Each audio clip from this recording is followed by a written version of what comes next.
Renault-Bursa, donc d'aujourd'hui.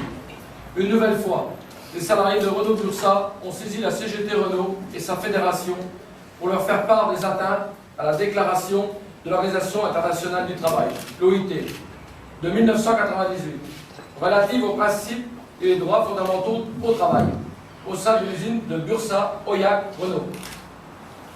Bursa Oyak Renault işçileri, Oyak Renault yönetiminin 1998 yılında imzalamış olduğu sosyal adalet ilkeleri, evrensel insan ve çalışma haklarını korunması belirten anlaşmaya karşı gelen hareketlerden dolayı zarar gördüğü için bir kere daha Renault CGT sendikasını ve federasyonuna seslenmiştir.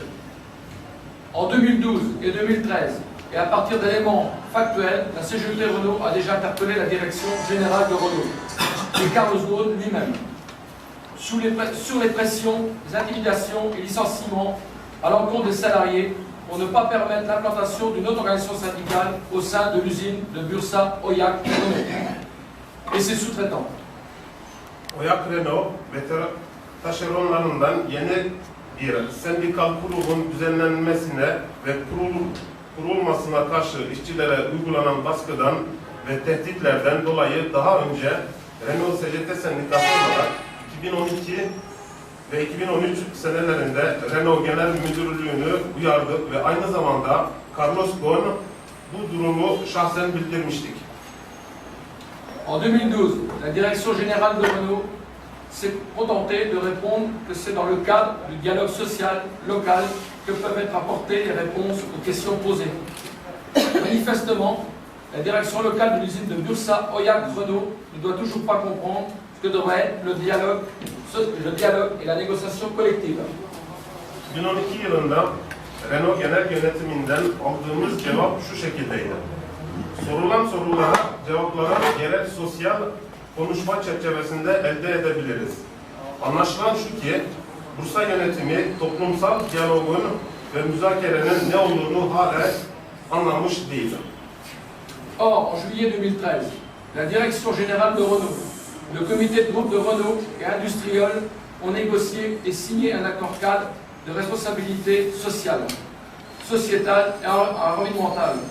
La CGT est signataire, dans lequel chacune des parties s'engage, entre autres, pour une mise en œuvre effective du respect des droits sociaux fondamentaux.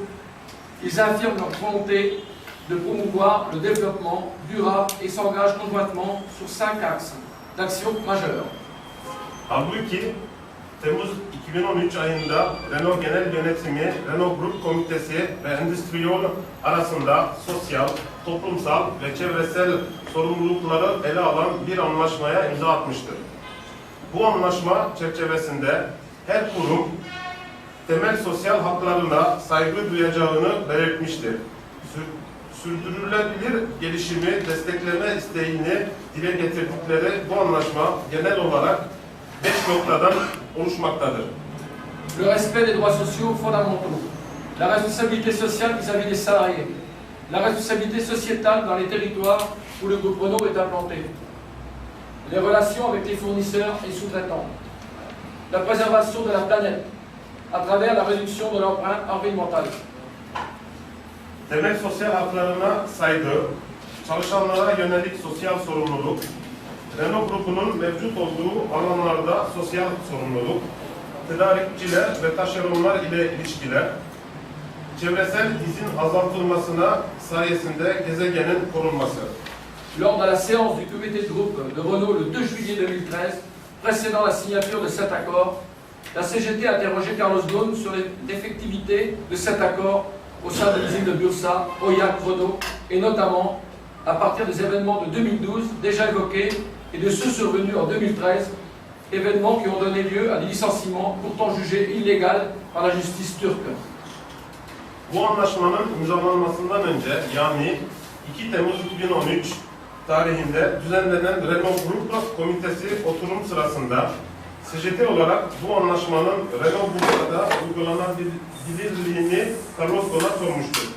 Hatırlayacağınız gibi 2012 yılında oluşan olaylar ve daha sonra 2013 yılında mahkeme kararıyla illegal olarak yargılanan işten çıkarma eylemlerinden dolayı böyle bir soru yönetmiş olduk.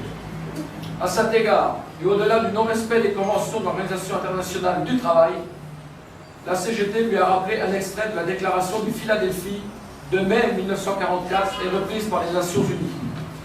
Pour que les gens soient libres de parler et de croire, il faut que les êtres humains jouissent d'une sécurité physique et économique suffisante pour être libérés de la terreur et de la misère. L'ordre juridique doit contribuer à instaurer une